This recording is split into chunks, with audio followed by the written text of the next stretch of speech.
listening to the GM Shuffle, presented by DraftKings and VSiN.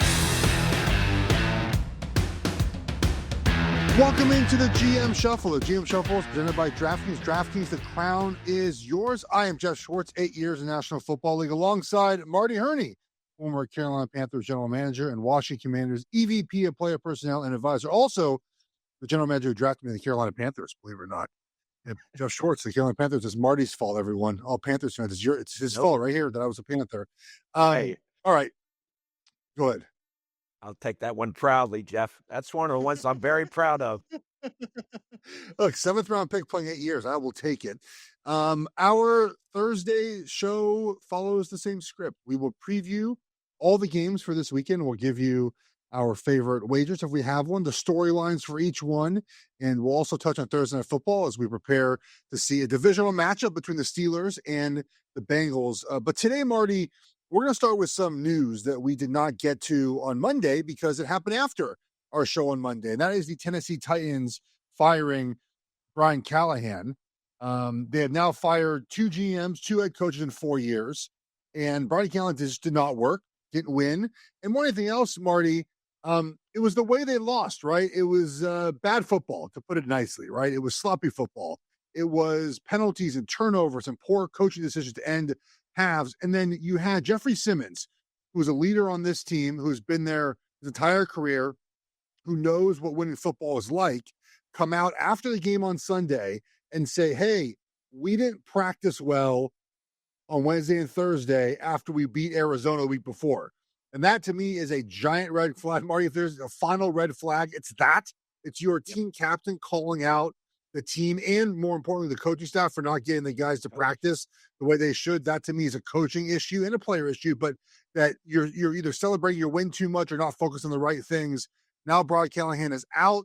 And, Marty, what's your thoughts on this firing here? Listen, Geoff, they had to make the move. I drove people crazy, in this business because I don't believe there's coincidences in this business. Everything happens for a reason. The fact that he was fired, 6 days before Mike Vrabel comes back to town with the New England Patriots, I don't think it's a coincidence. But this problem in Tennessee is much bigger than the head coach and Brian Callahan. This goes all the way back to Mike Vrabel. It even goes back to John Robinson being fired. I mean, John Robinson, they made the playoffs, 4 times in the 7 years he was there, won 2 AFC championships, made the AFC championship game in Vrabel's first year, I believe. And those guys just had a relationship for 7 years that worked, okay? But like all relationships between general managers and head coaches, because it's hard. You have to be able to disagree and come out of the room on the same page. But I think it started to separate. So what they did was they fired John Robinson. And, he traded A.J. Brown in April of 22, and he was fired in December of 22, I believe. So that's where their problems started, because Mike Vrabel wanted to hire a GM inside that one of the personnel guys that he knew and was comfortable with. And ironically, I mean, you read quotes from the owner, Amy Adams Strunk, when they hired Vrabel, and she talked about how the relationship between John Robinson and Vrabel, they were both on the same page. They worked together. It was so good. That's why that they wanted to hire him. And now they don't have anybody in charge. They don't have that guy who can get the relationship. At least that's the way it looks. When you have a president of football operations in Chad Brinkert, and then you have a general manager in Mike Borgonzi, who's making the call? Are there too many voices? I mean, a red flag went up with me when I saw 20 candidates for the job. Every GM, and I know Mike's a first-year GM, got hired in January. Every GM makes a list every year, even if you don't need it. Even if you have the coach of the year, the best coach in the league, you just make that list every year. It never was over 5-6 people with me. It never got to 20. And when you say 20, it feels like there's a lot of people putting names in. It feels like there's a lot of people involved. It feels like they're making decisions by committee, and you can't do that. one guy's got to be involved. I think this football process on the football side, it's a triangle. You have the owner at top, and then you have the general manager and the head coach working together, reporting to the owner. Any more voices, and you can't do it. It's too hard. This job is too hard when there's good communication. And when there's other people involved, it just gets really complicated, Geoff. To me, this whole thing will be very simple if they do it right. If Mike Borgonzi is really in charge and he is the general manager, it's very confusing with two people. One has the title of president of football operations. One has the general manager title. They were both assistant general managers before they got those titles. Inside personnel people, everybody inside saying, who do we listen to? Who's in charge? Nobody knows. The late Al Davis never wanted to give titles because he thought it muddled the clarity of roles, right? Well, you got to have titles these days, but you also have to have somebody very clear who is in charge of the football side. And the general manager and the head coach have to work in unison. This one's real easy to me, Geoff. I mean, from looking at the outside in, and nobody wants my advice, but gosh, this looks so simple. I mean, Borgonzi was at Kansas City with Mike Kafka from 2017 to 21, I think. I had always heard that Andy Reid really thought very highly of Mike Kafka, okay? But he let him go for an offensive coordinator job when Matt Nagy came back after being head coach of the Bears. So now Kafka is the offense coordinator and the assistant head coach at the New York Giants, and he is grooming Jackson Dart, a rookie quarterback, right? And I think if things keep going like we think they will this year, that's going to be a pretty impressive note on his resume. And what are the Tennessee Titans looking for? Somebody to develop Cam Ward. If Mike Borgonzi is in charge and he knows Mike Kafka and likes him and respects him and they get along, to me, you can't mention his name. You can't do anything during the season. For tampering, you have to wait, and you have to go through the hiring process and the procedures. But this looks like a no-brainer to me, unless Borgonzi just said, listen, I was with him and he can't do it. But everything I heard about it, I don't think he would say that. So, but first they have to get somebody, they have to make it very clear who is in charge up top. Any head coach is going to want to know, who do I deal with when I come in? Who am I talking to? They don't like the committee approach either. So it's going to be interesting to see how this goes. But it really goes deeper than just Brian Callahan not being able to do the job. It goes way back to an organizational structure problem, in my opinion. So if the Titans owner called you and said, Marty, what do we do here? You would suggest Mike Borgonzi being the guy in charge of everything, essentially, right? And then hiring the head coach. How much, and this is what we heard about Vrabel, right? Like Vrabel wanted more control of the roster than he was getting. And I'm of the opinion, now obviously I'm a player. I've never been in the front office before. I'm of the opinion that that tends to be the best organizations let the front office choose the players with, of course, some notes from the coaching staff and the coach's coach, right? And when you start blending those two things, you get into trouble. Is that something that we could see in Tennessee where now, Vrabel didn't want, they didn't want Vrabel to have a say in the players, but is that an issue you think for a new head coach there? Well, I think not if it's all about trust, Geoff. Not if that head coach knows the general manager and trusts the general manager, they can work together. Listen, you have to have both people feel like they have say in the decisions that are being made. What head coach doesn't want more control of the roster, right, Geoff? But if you have the right combination, and again, I've said this, I go back to Joe Gibbs and Bobby Beathard being in the room. You could hear them. Their voices were loud and they were disagreeing. Every time they left the room, they were on the same page. John Fox and myself, Ron Rivera and myself, it was the same thing. There's got to be a trust between the head coach and the general manager, and it doesn't matter who gets their way. Sometimes the head coach will get his way, sometimes the general manager, but they have to be on the same page, and they both have to communicate with the owner. I always thought it was good for the head coach to meet with the owner every Friday during the season, So the owner could hear from him firsthand what his thoughts were. But this is a process of trust, and the general manager and the head coach and the owner have to respect each other. They have to like each other, and they have to let everybody do their jobs. And part of the head coach's job is personnel. I mean, if he's got good players, he's going to win. So sure, he should have input, but the final say on personnel, I agree, should go with the general manager. Marty, this is multiple years in a row now where a team has drafted number 1 overall quarterback and that coach got fired in the same season. Do teams need to be proactive in that and just get rid of the coach beforehand? Because a lot of the times we knew going into the season that coach was very unlikely to keep their job.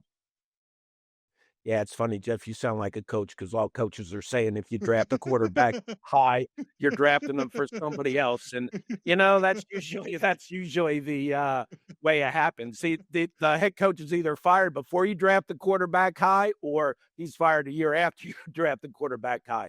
And, that's not necessarily the right decision. But again, if you have the right football person, if you have the right guy over general manager, he's not going to make emotional decisions. That's what makes his business so different, Geoff. I mean, if you're an accountant, if you're an engineer, do you have everybody in the city telling you what to do because they think they know the business? No, but football, everybody's got an opinion. That's what makes the game so great, the emotion that it brings. So I just think that if you have the right person in charge and you have the right dynamic between the general manager, head coach, and owner, you're gonna be on the right path, and you're gonna solve a lot of problems. Well, the Titans have a problem. They need a new coach, and they'll get that solved. I liked your Mike Kafka mention. That's the first one I've heard, but that makes a lot of sense considering what we all have heard about him. And look, Andy Reid's coaching tree has been great, right? It's been a great tree. Guys falling off of that end up being good coaches. And so obviously what he's done with Jackson Dart is impressive so far as the Giants head to Denver. We'll preview that game in a little bit. But first, Marty, one more situation you want to discuss in Cleveland, where there seems to be maybe some warning signs of some trouble ahead there with the coaching staff. So we'll hit on that next, then we'll do Thursday Night Football, then we'll get all to our games. Do that next in the GM Show, presented by DraftKings Network.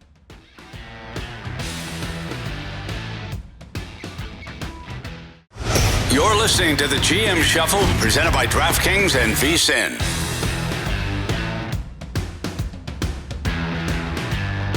All right, we're back on the GM Shuffle. A great insight there from Marty on the Tennessee Titans and what they need to be doing. It's funny, I think from just a perspective where I'm at, right? I'm a fan. Obviously, I watch a game. I don't think that I really understand the inner workings sometimes of those organizations. That's a great inside look there, Marty, into what's happening in Tennessee. Also, we have another team that feels like on the brink of change at some point. Probably not this season, but obviously looks like that the way in the offseason is the Cleveland Browns. They are hosting the Miami Dolphins this weekend. I'll have a best bet from this game later in the show. But Marty, Myles Garrett is not happy. No surprise. The Browns have not been good. He re-signed there, saying that he thought they could win a championship-ish. I know a lot of players said after they get that money, but realistically, is not going to be right there right now. He mentioned after the game that the offense has got to be better, that they need a little more help on defense. And right now the offense is not doing it. The Browns have not scored over 17 points, I believe, in like 20 games in a row, which is just kind of wild. And Myles Garrett's starting to get displeased with the losing, which I understand. And he's becoming Joe Thomas. Joe Thomas, who played there 10 seasons, right? I think it was 11. I think he got hurt in his 11th season. Nonetheless, though, he won 49 games, Marty, his entire career as a Cleveland Brown. And Myles Garrett has seen some winning, right? He went to the playoffs 1 year with Baker Mayfield, but has not really been a consistent winner there. Feels like he's going down that path. But Marty, you have some insights, you think, into what's happening with Kevin Stefanski and the front office. Yeah, and again, we get back to timing of things, Geoff, and there are no coincidences, and I think it was a pretty telling when his comments came out this week, right? Was it after after the Steelers game? Sure. I think. Yeah. And I don't think that's a coincidence, because I think there's trouble brewing, and it just kind of hit me earlier this week when, I looked at Kevin Stefanski's comments after they traded Joe Flacco, and he said he was surprised by the trade. And that's coach talk. That's one of two things, Geoff. He either didn't want to do it, told him he didn't want to do it, and they did it anyway, or it was done without communicating with him. But it was obvious that I think that he was not in support of trading Joe Flacco. And I can't think of a head coach in the league that would be for trading a veteran quarterback. Okay, a week after you said, okay, we're going to start your young guy. We're going to play your young guy. And that's what personnel people want to see. They want to see young guys get reps and see if they can improve. And let's say if we hit on a third-round pick like Seattle did on Russell Wilson years ago and Dylan Gabriel.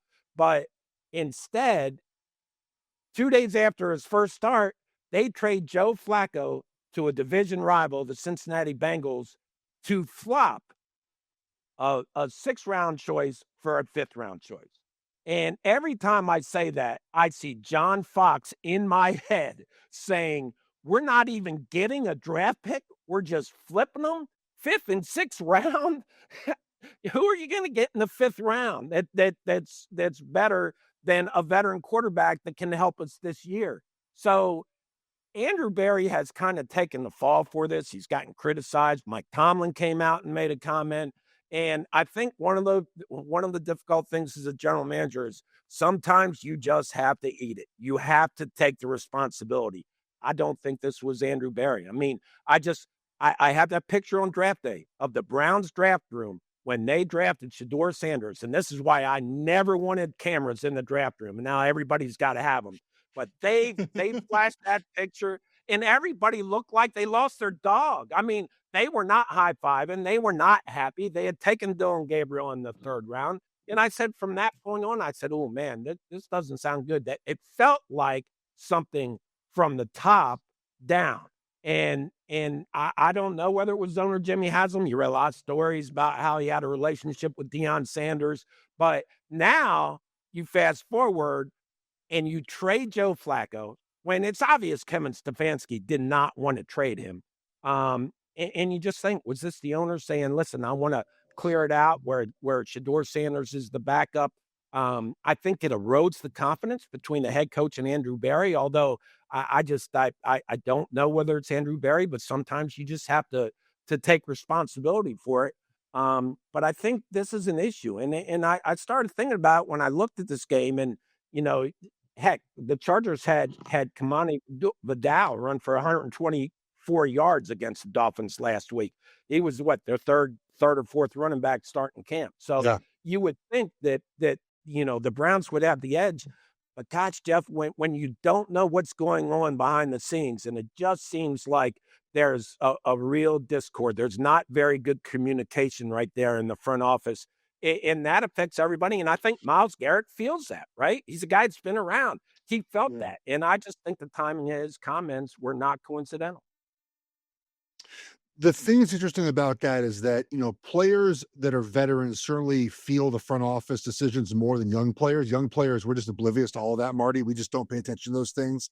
And I don't know how much it affects you on a given Sunday, right? Like Myles Garrett's still going to go play hard. And I think too, that because, and you look, we don't know point spreads. I mean, they might know point spreads now because it's more popular. It's more prevalent. When I played, we didn't know point spreads, but you certainly knew the games you can win. Right. Like I remember, look, I don't want to bring this up, but the 2-14 year, like we knew the couple of games we were competitive in. Like we knew like the games we won were the games I could have told you beforehand we would win. Like we were better than those teams as bad as we were. And I'm sure the Browns who are reeling right now look at this game this weekend and know the Dolphins also are not very good. And this is an opportunity for them to get a win, whether or not there's turmoil in the front office or who's playing quarterback. That we can get an opportunity here. To your point, we run the football. The weather is bad, forecasted bad in Cleveland. High wind gust, rain. It's not terribly cold, but we know the Dolphins have had trouble playing those conditions before. And so you think to yourself, okay, this is a game we can win. I don't think this is the game where the front office turmoil really matters very much, unless you think that Gabriel's not going to play well. But what do you make of Mike Tomlin's comments as we get to look at Cleveland, Cincinnati starting Flacco tonight against Pittsburgh? Mike Tomlin made comments. I was pretty surprised about the decision for the Browns to trade Joe Flacco. He called out Andrew Berry by name. I was stunned that Mike Tomlin went that direction. I feel like maybe he looked at the Bengals and thought they're now better because Joe Flacco, why would you do this to us as we prepare to play them this weekend, or this Thursday? But what'd you make of Mike Tomlin's comments? Does that add fuel to the indecision or maybe, the hierarchy of the Browns decision-making process? Geoff, I have, and I might be totally wrong on this, but I've always been a conspiracy guy, right? And that coaching fraternity, that head coaching fraternity, even though they go against each other every week and they try to basically keep their jobs and help the other guy lose their jobs, it's a very close fraternity. And I think if Kevin Stefanski was as upset as I think he was about that trade, I think word gets out amongst the head coaches. And I think Mike Tomlin was coming out and making a statement sort of supporting his head coaching brethren there. Could be totally wrong. Could be totally wrong.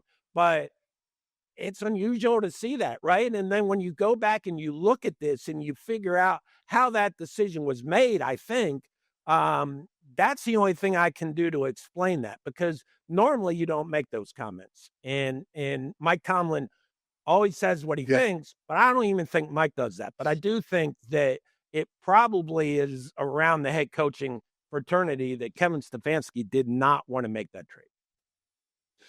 Yeah, I mean, look, I you mentioned it, right? Like, you've Dylan Gabriel, you like to keep a veteran presence in that. Right now, your quarterback room is two rookies at the top of the quarterback room.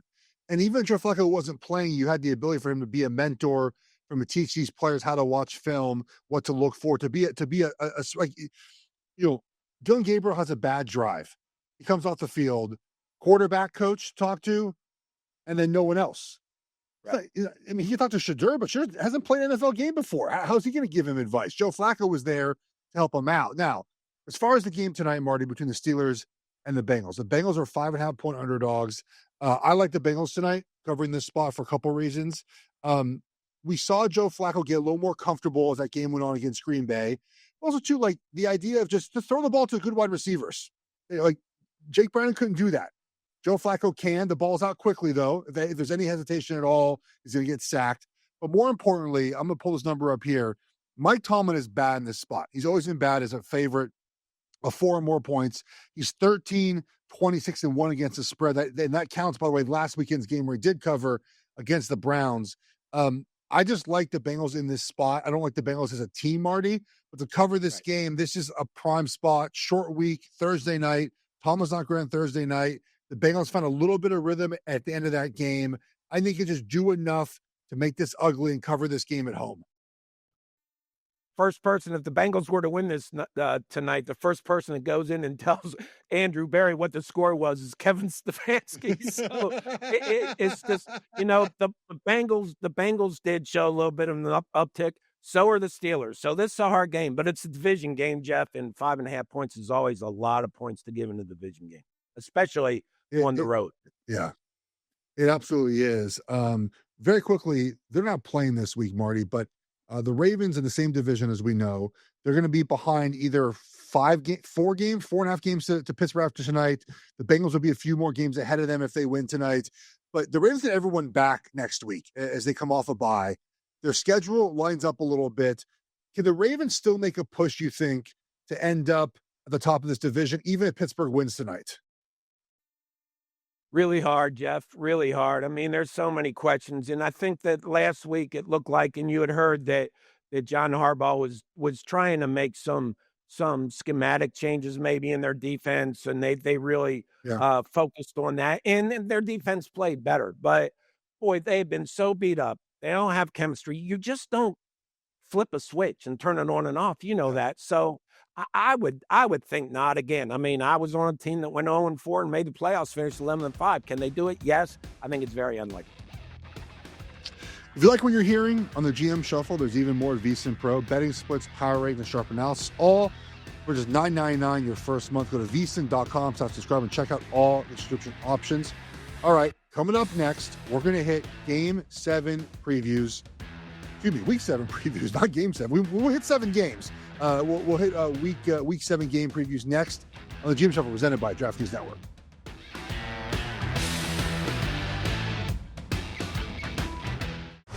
You're listening to the GM Shuffle presented by DraftKings and VSiN.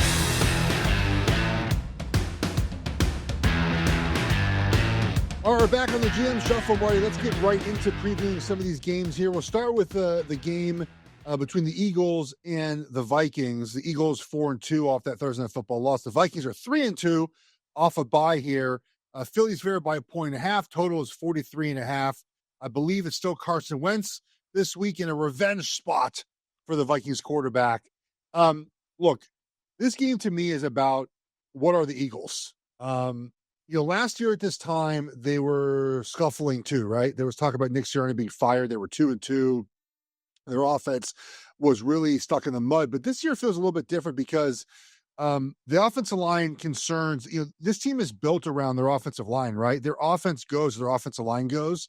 That's how a lot of teams are, but you see teams that still move the ball, but they're so oriented in that because of the physicality, the run game, but also Jalen Hurts. And look, we all like Jalen Hurts. We get this. Not really a knock on him, but it's true, is that he's not a guy over a 17-week season that I think you want to be the entire offense, right?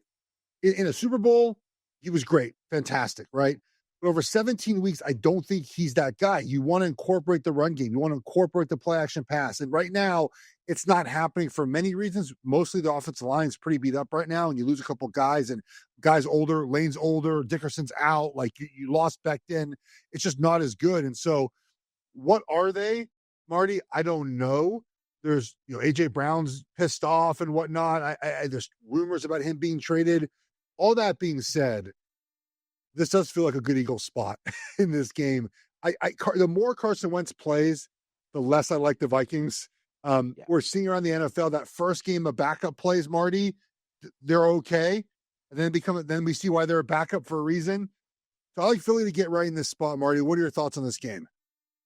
Yeah, I like the Eagles in this game as well, Geoff. And you know what? You tried to tell me last week, and you hinted that there might be bigger problems with the Eagles offense. And I would say, nah, give it time because, as a former GM, I'm very sensitive. The first people that when things aren't going well, that everybody on the outside and a lot of people on the inside want to take shots at, they want to throw the assistant coaches, the coaches under the bus, right? So I have kind of taught myself to be patient before you do that. But then the other night, Geoff, I was watching that game and I'm saying, Geoff was right again. I mean, I do think it hinted of offensive coordinator issues. I mean, I think adjustments have been a problem, right? Making halftime adjustments, making adjustments throughout the game. It looks like the plays are so long in developing, and there's a lack of attention to details.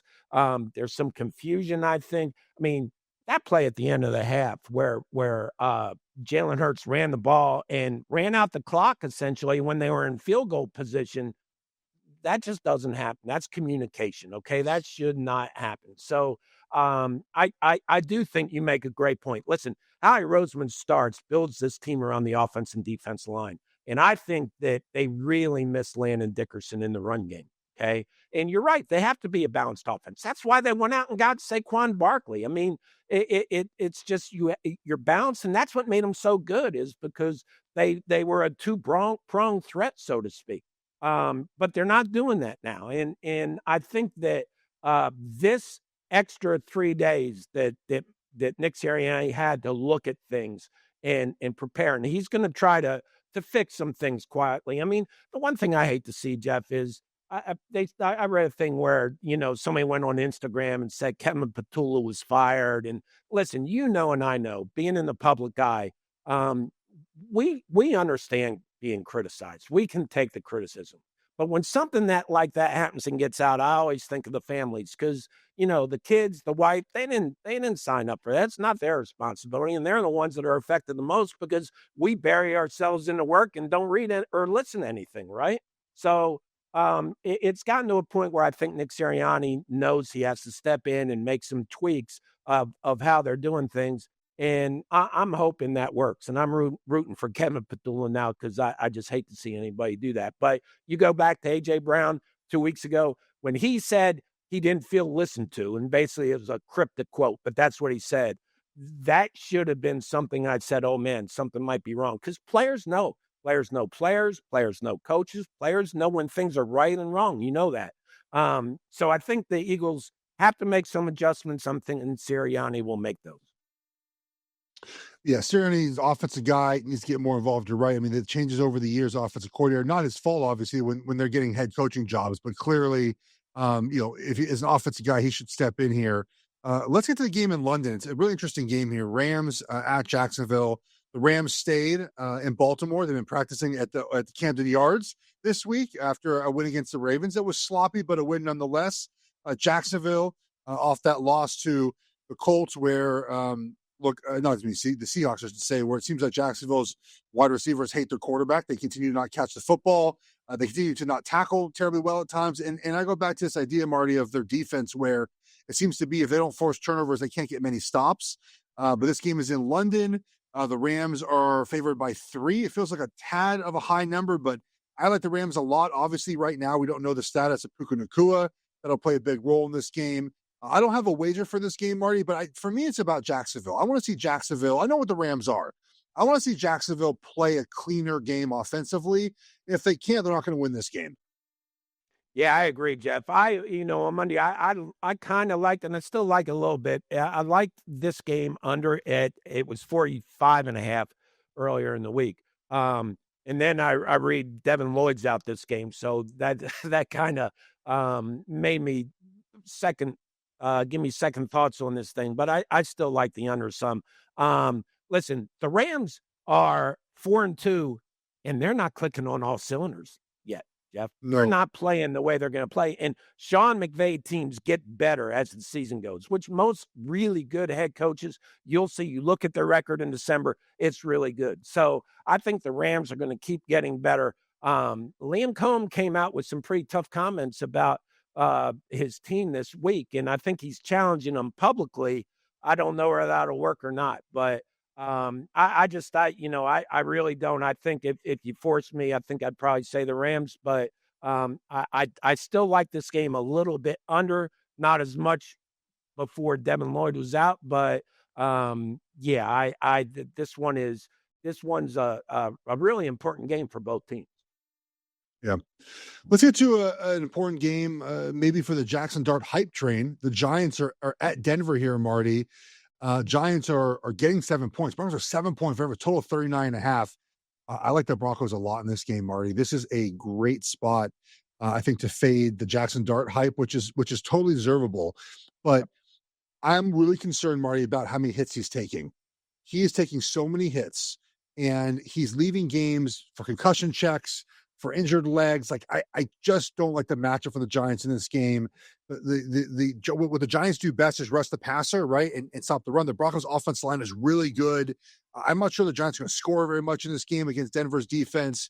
I don't think that Sean Payton lets Bo Nix do a lot on the offense, and there's stuff that they've held back from him. But this is a great spot. Again, like, think about how the Giants have played, the Broncos have played. It's a 7 points. Vegas is telling you there's a big gap in these teams. I like the Broncos to win and cover this game. Yeah, I love your point about Jackson Dart getting hurt. It's, for all the accolades I have written down, and I'm about to tell you, the first thing I have is he's got to slide. If he does not slide, if he keeps standing up and taking those hits, he's not going to last, Geoff. And really, that's the only concern I have about him. The last game, he showed some athleticism on a couple plays. The jump pass, the throw he had in the end zone that got dropped, but then it was an interference penalty. I think he's going to be a really good quarterback. But if he doesn't slide, he's going to get hurt. You're exactly right. Yeah. His passing total is on DraftKings right now is 167.5. I think he goes under. I think it's a very tough game to throw the ball. I just don't know who's going to throw the ball to. And that's my concern about the Giants in this game. The Broncos did not play well, but escaped with a win against the Jets last weekend. So I think the Broncos are due for a better game, a little bit of a pullback from the Giants. Marty, very quickly here, since I love getting all your expertise today. The Chiefs are hosting the Raiders. I'm not interested really much in this game. I think the Chiefs will win, and they may or may not cover. I think they score a bunch of points. But the Josh Simmons situation is really fascinating to me. I'd love to get your thoughts on this. So Josh Simmons is the Chiefs left tackle, and he was not with the team on Sunday. Luckily, they had Jalen Moore, who played great against the Lions. Andy Reid this week, when asked about Josh Simmons, said that Brett Veach, the general manager, is handling the situation. That was red flag for a lot of people, right? Because that's unusual to hear a head coach talk about a player like that in a situation. Normally the head coach is the guy in charge of maybe these sort of things that happen throughout the season and the point person who media talks to about it. What do you make of Andy Reid mentioning that the general manager is handling Josh Simmons not being there right now? We don't know why. We heard family reasons potentially, but he's back in California. I'm very curious your take on this. Well, you're right. There would be two things. It would be family situations that a general manager would deal with, but also if the agent is calling and asking for a second opinion, and I don't know whether he is or not, but if it's injury related and they want a second opinion, which, kind of delays the process of him returning, it could be that as well. But he's not hurt though. I don't think he gets hurt. He didn't get hurt. Then it's a family situation. Probably. You would deal with that. Going on with him. So if a player left town, and that would be your thing to deal with, essentially, not the coaching staff. Yeah. Then that's when, if he leaves the team, that's when the agent gets involved and the general manager gets involved. Okay, because I'm glad you clarified that. I think a lot of people were sort of surprised by Andy Reid's comments, where he basically said no comment. I'll let Brett Veach deal with that. And there's a lot of speculation because we don't know. There's been nothing. No one's put a story out. Nothing we know about that.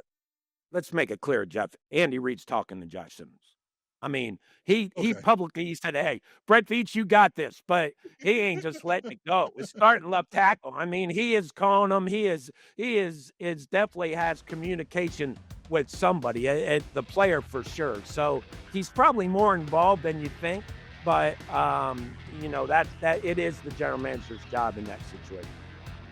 Well, also, Andy Reid saying, talk to Brett Veach. There is no talking to Brett Veach. He doesn't talk to media during the season. So a good opportunity for Andy Reid to deflect there and let someone else deal with this as well. All right, Marty, let's get back to some of these games here, and then we'll hit our best bets. We'll do that next on GM Shuffle, presented by DraftKings Network.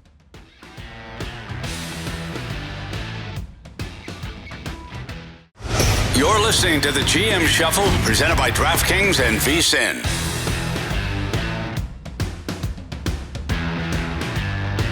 Welcome back to the GM Shuffle. Geoff, Schwartz, Marty, Hurney. Let's continue to go through the games here before we get to our best bets. Interesting game here. Commanders at Cowboys. We obviously not going to talk about the end of the Commanders game because it was after we recorded on Monday. Commanders lose to the Bears in a game they should not have lost. Up 24-16. And they fumbled a snap, up 2. They shouldn't have fumbled the snap. Fumbled the exchange. The snap was fine. I find it interesting. So they snapped the ball to Jane Daniels. Ball's perfect. Catches the ball. He fumbles the ball on the handoff exchange. And then the camera showed Tyler Biotic, the Commander's center, like it was his fault. It wasn't his fault. Don't blame the offensive line. It was Jane Daniels' fault. They lose that game. They're always blamed. Well, Troy Aikman, though, does tend to blame the offensive line a disproportionate amount as much as possible. He is – I obviously criticize him. I think they do a great job, but he's an offensive line blamer all the time. Like, protections is the offensive line's problem. It's not. It's quarterback's problem. Nonetheless, enough of my complaining about that. Let me ask you this question, okay? Because I know I believe this, but raining a little bit, bad weather, basically you're running the clock out, right? Under center. Yeah. Yeah. Do they do anything under center? Do they do anything under center, though? I don't think so. But, and this is where and Chris Rodriguez was hurt. They traded Brian Robinson, which I understand. But you also, when you're running out the clock in a 4-minute offense, I'm not sure Merrick Crosby, or Bill as they call him, is the He's guy not the you guy. want in there He's not. to me, right? He's He's not. It's not. too So little. that was a personnel matchup issue right from the beginning. Now, the snap was bad, and you can't blame the running back for that because the ball was loose when it was going into his chest. But I got to think maybe if it was another back, kind of more of an inside runner, maybe things would have been different. But that was their third turnover of the night, Geoff. It's funny. I'm up here in Washington. Everybody's going crazy, panic. And the Commanders are still a really good football team. They score points. They keep coming at you to score points. And I think that they're going to go down to Dallas. It might come to who's got the ball in their hands last, right? I mean, this total's 54.5, I think, and both teams should score a lot of points. If I was the Commanders, my biggest concern would be that right side of the Bears offensive line dominated them, and Jonah Jackson at right guard and Darnell Wright at right tackle. And Jonah Jackson was a third-round pick. Geoff, I went into Ohio State. I had a first-round grade on him. I thought he was one of the best guards to come out in a while. He's a really good player. So those two guys really helped the Bears a lot with the way they blocked. And the Commanders, just last week, you asked me, how good their defense is. And I said average. The problem is they just don't have a guy you can account for. And now that the Cowboys traded Micah Parsons, they don't have a guy you can account for. So this game should be a total offensive explosion, I think. Total 54.5 in this game. It's a very high total. I tend to lean to the Commanders here, but to your point, everything you said, I don't know if I quite trust them in this spot. I think they're going to be fine, but that's a bad loss. And look, we talked this with Buffalo. Like, you're going to lose games. Buffalo's loss was bad the other night, but you lose games in the National Football League. Chiefs have 3 losses. Buffalo has 2 losses. But it's a matter of sort of how they look. And that was a game that the Commanders should not have lost. It was a sloppy game. They shouldn't have lost that game. And that's, that's where we're at right now. Very quickly, before we get to our best bets here, Falcons at the 49ers, Sunday Night Football. Falcons back in prime time here. Niners favored by 2.5, total 47.5. Marty, the Niners injuries are now officially a problem. Fred Warner out, Bosa out. Since Bosa's been out, they're 30th in pressure rate. Offensively, the injuries continue to pile up. Quarterback, wide receiver. I don't even know what the Falcons are, but Bijan might lead the NFL in all-purpose yards by the end of the season. What do you make of this game, Marty? I think the injuries with the 49ers, Geoff, listen, you know how I feel about Kyle Shanahan. I think he's one of the best head coaches in this league, but you can only overcome so many injuries. And, I hear everybody wants to focus on, is it Brock Purdy or Mac Jones? And Fred Warner is the biggest loss suffered by this team this year. And listen, Nick Bosa is the guy that when offensive coordinators are game planning, he's the guy you got to worry about. He's the guy you got to game plan around. But Fred Warner's the guy who just keeps that defense all together. And I think they're really gonna miss him. I think the Falcons will be as good as Michael Penix's consistent play. And the one thing that I thought he needed to improve on coming out, and even now watching him the first 5 games in the other night, is that he needs to be more consistent. But he's got the weapons. He's got Drake London. He's got Bijan Robinson. He's got a good offensive line. So I like the Falcons in this spot a little bit. You always hate betting against Kyle Shanahan at home, but I think the Falcons are, if Michael Penix plays well, I think they're going to be the better team just because of the 49ers injury. We'll find out late on Sunday there. Let's get to our best bets now, Marty, because we'll incorporate a couple more games here as we go along. You have a best bet in Carolina and the Jets. Let's hear it. Yeah, I think right now, Geoff, and I was talking to a friend not associated with the team at all in Carolina, and he says, guys, it just feels like it's starting to come together and feel right. And I think the Panthers are coming in with a pretty good amount of confidence. I think they are very happy with the way their offensive line is playing. And in turn, Rico Dowdle. I mean, why wouldn't you feel good when you have a running back rush for over 200 yards and over 180? Now, that was against the Dolphins and the Cowboys. So we got to see if they can keep that running game against the Jets. But I think the Panthers have some confidence. We say this is a game of confidence and momentum. They're bringing that into the Jets, to a Jets team that is 0-6 and has no confidence and momentum right now. So I know this would be a very important game for Steve Wilks, the Jets defense coordinator, who was the interim head coach at the Panthers, didn't get hired. So there's emotions on his part. I just think the Panthers have the confidence and momentum and will win this game, and the better players, better talent. Marty, have you seen that the two coaches that wear sort of like half sweatpants up to like their knees, Aaron Glenn and Mike McDonald, are having bad seasons? Is there a correlation between wearing your pants like at your knees and losing a football game? Because no, I haven't noticed that, Geoff. Yeah, no, I don't picture you as a half sweatpants guy out there on the sidelines. I'm not. No. Look, the thing about it, we talk about this a lot, like the Jets are bad. They're bad. Yeah. And the thing about this game, that the only pause I have in this game, Marty, is that I think Tyrod Taylor is going to play sooner or later for the Jets. And if he goes in the game at some point, this is a different Jets team offensively. Yep. And that's why I initially like Carolina a lot here, but I can't get home with that because I think we're going to end up with him in the game, and that changes the Jets team. They were their best self, I think, with Tyrod Taylor. Fields just, A, he doesn't see the field very well, and B, he gets sacked all the time because he's holding the ball forever. Those are correlated, of course. And I think that any sort of passing props for Justin Fields under, right now it's 196.5. Excuse me, that's a Bryce Young. Fields 175.5 is worth of plays. I don't think he makes it through this game. I don't think you could do another game like this if the ball's not out early and on time. There'll be revolt in that offensive meeting room, obviously after the game, but on the sideline, they'll start snarking about it. So the change has to be made, Marty.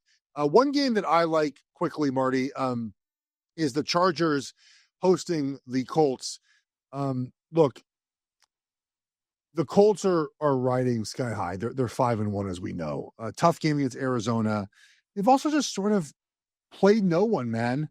Like they've played a bunch of bums. And the two games they played against good teams, the Broncos game, weird leverage call, right? They won that game with that weird leverage call, and they lost the Rams by 7.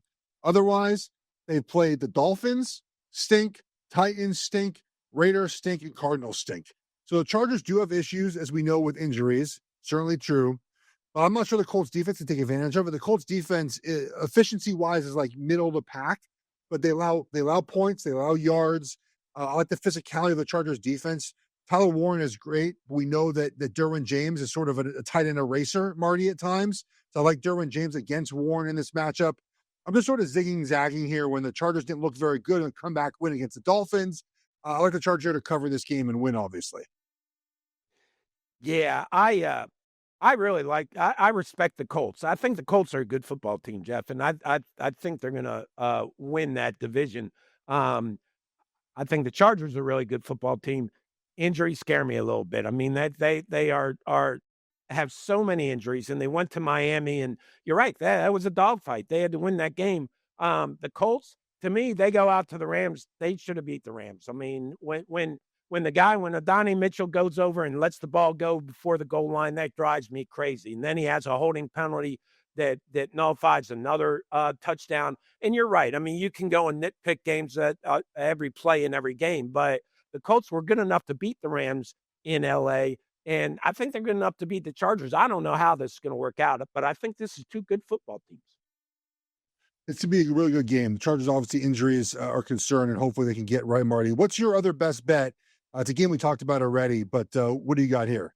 Yeah, I like the Eagles getting a given 1.5, and I just think that Nick Sirianni's got 10 days to regroup and kind of fix whatever issues there are there, because I think they do stem from maybe some coaching issues and communication And to me, this is a big test for Nick Sirianni to see if he can right the ship, so to speak. And it sounds weird saying he's got to right the ship with the Eagles because they are a very good football team. But I just think they're going to come back and win this game. Very quickly, on my other best bet here, and the number is plummeting, so it's actually 39.5 now. The total of the Dolphins and Browns game, the wind and the rain are going to be intense in Cleveland. And here's the thing. The thing with weather, guys, it's wind, okay? Rain and snow are fine. They're fine-ish. It's the wind, okay? We have Dylan Gabriel and Tua in heavy rain and wind. No points are being scored in this game. So I like the under in this game. It's going to, I think by the time it closes, it'll be near 37. So I think you should take the opportunity now to get in on this and get yourself some under here with the Dolphins. I also parlayed the unders with both quarterback passing yards as well, just for fun in this game. So hopefully the weather report holds up. We're holding up every Monday, every Thursday this season. Monday, our recap of the weekend. Thursday, as you're listening today, is our preview of the games coming up. It's on YouTube. It's on your podcast platform of choice. We always appreciate you giving us some feedback, so please do that and subscribe as well. We'll talk to you guys on Monday. Take care, everybody.